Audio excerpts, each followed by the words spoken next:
আসসালামু আলাইকুম। প্রিয় দর্শক, একটা ঘটনা বলি। দিন কয়েক আগের কথা। আমি হেঁটে হেঁটে কারওয়ান বাজার দিকে যাচ্ছিলাম। শার্ক ফোয়ারার সামনে ওখানে একটা পুলিশ বক্সের মতো আছে। বেশ কিছু পুলিশ ওখানে ওনাদের ডিউটি করেন। তো সেখানে হঠাৎ করে একজন পুলিশ আমাকে সালাম দিলেন।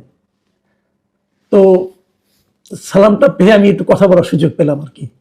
তো একটা কথা অনেকদিন ধরে আমার মনের মধ্যে ছিল, বেশ কয়েকদিন ধরে। তাই মনে কি জিজ্ঞাসা করলাম যে, ভাই, আপনাদের এই পোশাকটা কে পছন্দ করেছে? তো আমি কেবল এইটুকু বলেছি। আমি বললাম না, মনে হলো ওনার মনের ভেতর থেকে ওনার অব্যক্ত, না বলা, বলতে না পারা অনেক কথা যেন হর হর করে বেরিয়ে এলো। এবং সে কথাগুলোর সারমর্মটা কি? তারা কেউ এই নতুন পোশাকটা পছন্দ করছে না। এবং আমি যে প্রশ্নটা করেছিলাম তারও কারণ কিন্তু ছিল একটাই, এই পোশাকটা আমার কাছে একেবারেই পছন্দ হচ্ছে। এই যে শিয়ালের মতো কালারের যে পোশাকটা, এটা আমার একদমই ভালো লাগছিল না। আমরা তো একটা পুলিশের কয়েকটা পোশাক দেখে পরিচিত, অভ্যস্ত, আমাদের চোখ সয়ে গেছে। কিন্তু আমরা আগে দেখতাম একটা খাকি পোশাক। সেই খাকি পোশাক নিয়ে অনেকের আপত্তি ছিল, কারণ খাকি পোশাকটা দেখলেই আমরা ওই আপনার মানে পাকিস্তানি বাহিনী, হানাদার বাহিনীর যে পোশাক, খাকি রঙের পোশাক, সেটার কথা মনে পড়ে যায়। যাই হোক, সেই পোশাকটা 2003 কি 4 সালের দিকে ওই পোশাকটা চেঞ্জ হয়ে যায়। চেঞ্জ হয়ে এই যে নীল কালারের যে পোশাকটা দেওয়া হয়। এখন এই নীল কালারের পোশাকটা ভালোই ছিল, এটাকে চেঞ্জ করতে হলো কেন? এবং চেঞ্জ করে শিয়ালি কালারের মতো একটা পোশাক দেওয়া হলো কেন? তো আমি না ওই ভদ্রলোকের সঙ্গে অনেক আলাপ করলাম। আমি বললাম যে, ভাই, এই পোশাকটা যে আপনাদের দিয়েছে, এটা কি অন্য কোনো দেশের এই কালারের পোশাক আছে?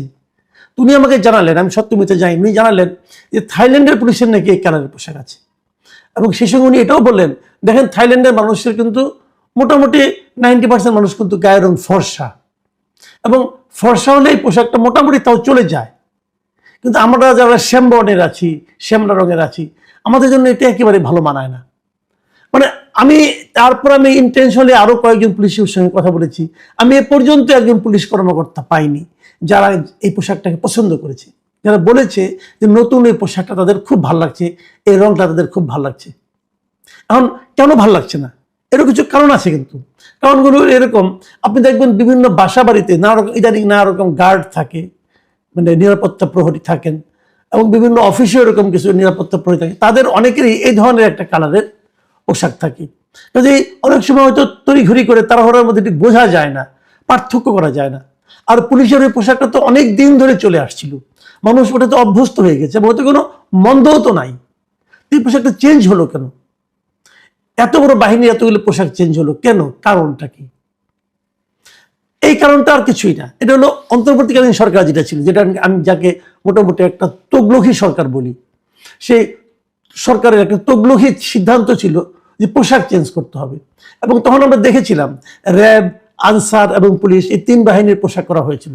এবং আমার সবচেয়ে ভয়ঙ্কর লেগেছিল পুলিশের পোশাকটা এবং র্যাবের পোশাকটা। এবং তখন আমি বলেছিলাম যে, আপনারা যদি সিংহের গায়ে যদি বিড়ালের চামড়া লাগিয়ে দেন, তাহলে যে অবস্থা হবে, এটা হলো তাই। পুলিশকে দেখে তো বুঝতে হবে যে এরা একটা মানে আপনার অন্যায়ের বিরুদ্ধে রুখে দেওয়ানোর মতো একটা বাহিনী, তাই না? এই বাহিনীকে আপনি এই পোশাক পরিয়ে দিচ্ছেন কেন?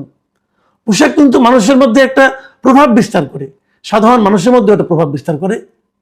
তো সেটা তো হবে না এটা দিলে পর। তারা এটা কেন করলো? তারা বলেছিল যে পুলিশের নাকি মনোবল ফিরে আনতে হবে। তো মনোবলটা কি ফিরে আসছে এই পোশাক দেওয়াতে? পোশাকে দিলে কি মনোবল ফিরে যায়? মনোবল বেড়ে যায়?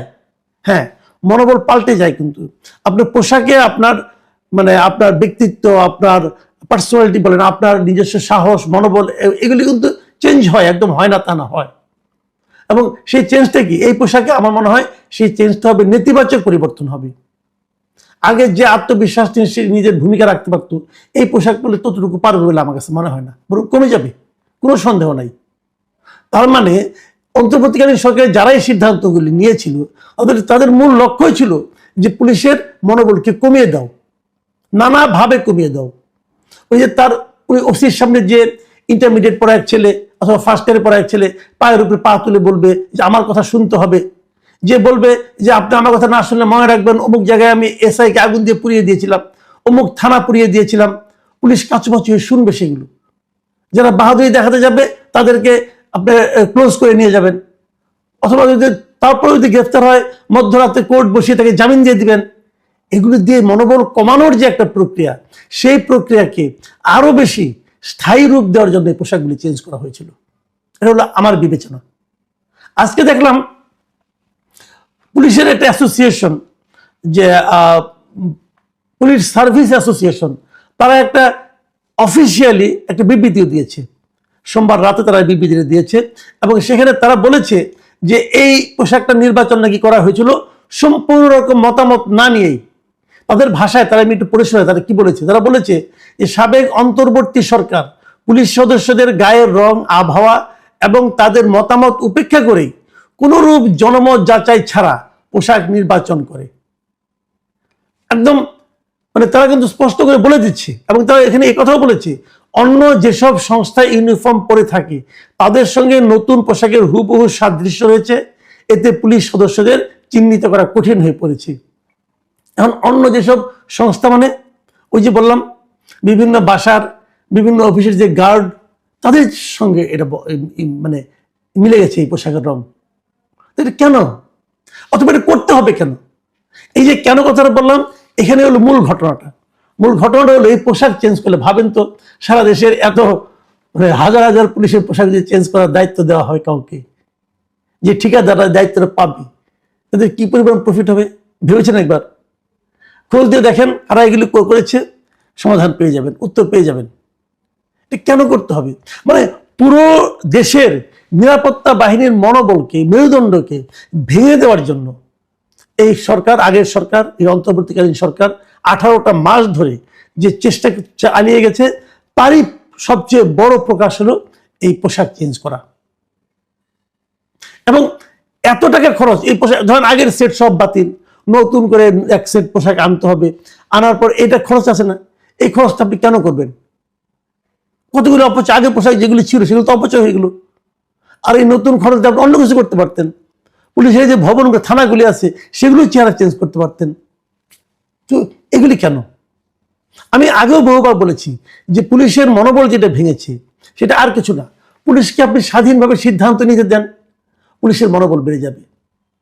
পুলিশের প্রতি কোনো অন্যায় হলে তার একটা বিচারের আশ্বাস আপনি দেন, পুলিশের মনোবল বেড়ে যাবে। ভাবেন তো, ওই আন্দোলনের সময় অনেক ঘটনা ঘটেছে, কিন্তু পুলিশ হত্যা হয়েছে, হয়নি? হয়েছে। আপনি কি করলেন? পুলিশ হত্যার কোনো বিচার হবে না, একটা সিদ্ধান্ত দিয়ে দিলেন। কিসের উপর ভিত্তি করে আপনি সিদ্ধান্ত দিলেন? আপনি বলবেন যারা আন্দোলনের সময় প্রয়োজন ছিল, হ্যাঁ ছিল, মানতে রাজি না, কিন্তু বিচার হবে না কেন? একটা পুলিশ হত্যা হয়েছে, আপনি বিচার করেন। বিচার করলে যদি প্রমাণ হয় যে ওই সময় পুলিশকে হত্যা না করলে ওই আন্দোলন সম্ভব হতো না, তাহলে মানলাম যে পুলিশ আন্দোলনকারীদের বিরুদ্ধে ছিল, তো মেরেছেন আপনি। কিন্তু যদি প্রমাণ হয় যে আন্দোলনের সঙ্গে ওই পুলিশকে হত্যা করা না করার কোনো সম্পর্ক নাই, তো সেটার বিচার হবে না কেন? তার বিচার তো হতে হবে। পুলিশরা কি মানুষ না? পুলিশরা কি দেশের নাগরিক না? আচ্ছা, যত পুলিশ মারা গেছে সেই জুলাই 2024 জুলাই আগস্টে, তাদের যারা ফ্যামিলি আছে, সেই পুলিশ নিহত হওয়ার কারণে, তো সেই পুলিশ মারা যাওয়ার কারণে তার ফ্যামিলি কি তার বেনিফিটগুলি পাবে? যদি হত্যারই বিচার না হয়, হত্যা বিচার না হওয়া মানে কি? তার মানে হত্যাটা জাস্টিফাইড, তাহলে তার ফ্যামিলি পাবে না, বেনিফিট পাবে না। তার ফ্যামিলি যারা এতিম হয়ে গেল, যারা নাকি একদম মানে পথে বসে গেছে, এরকম অনেক ফ্যামিলি সম্পর্কে আমি জানি, তারা কি দেশের নাগরিক না? তো পুলিশকে যখন আপনি প্রতিপক্ষ বানিয়ে দিবেন, পুলিশকে যখন আপনি বলবেন যে তোমার সহকর্মী, তার মৃত্যুর কোনো সাজা হবে না, তার মৃত্যুর কোনো বিচার হবে না, তারপর আপনি বলবেন তোমাকে নতুন পোশাক দিলাম, এই পোশাক পরে তোমার শক্ত মনোবল নিয়ে তুমি বুক চিতিয়ে দাঁড়াও, হবে? এটা তো হবে না। তো সেই কাজটা করে মানে গোড়ায় কেটে আপনি উপরে পানি ঢালছেন। পুলিশের মনোবল তখনই ফিরবে যখন নাকি সুবিচার থাকবে সমাজে, যখন নাকি রাষ্ট্র তাকে সুবিচারের গ্যারান্টি দিবে, তখন দেখবেন পুলিশ নিজের জীবনকে বাজি রেখে কাজ করবে। হ্যাঁ, পুলিশের মধ্যে অনেক অন্যায় আছে, অনিয়ম আছে, পুলিশ ঘুষ খায়, পুলিশ মানুষকে হয়রানি করে, এই সমস্ত অভিযোগ তো আছে। অভিযোগ থাকলে অভিযোগগুলো বিচার করেন, বিচারিত কোনো আপত্তি নাই। এখন আপনি বিচার করবেন না, ওইটা হতে দিবেন, আবার অপরদিকে গোষ্ঠীগতভাবে তাদের উপর নানা ধরনের অন্যায় অবিচার করবেন, অথবা তাদেরকে নানাভাবে আপনার মানে মনোবল ভেঙে দেওয়ার মতো কাজ করবেন। তারপরে একটা শিয়াল মার্কা পোশাক গায়ে চড়াই দিবেন, তা তো হলো না রে ভাই।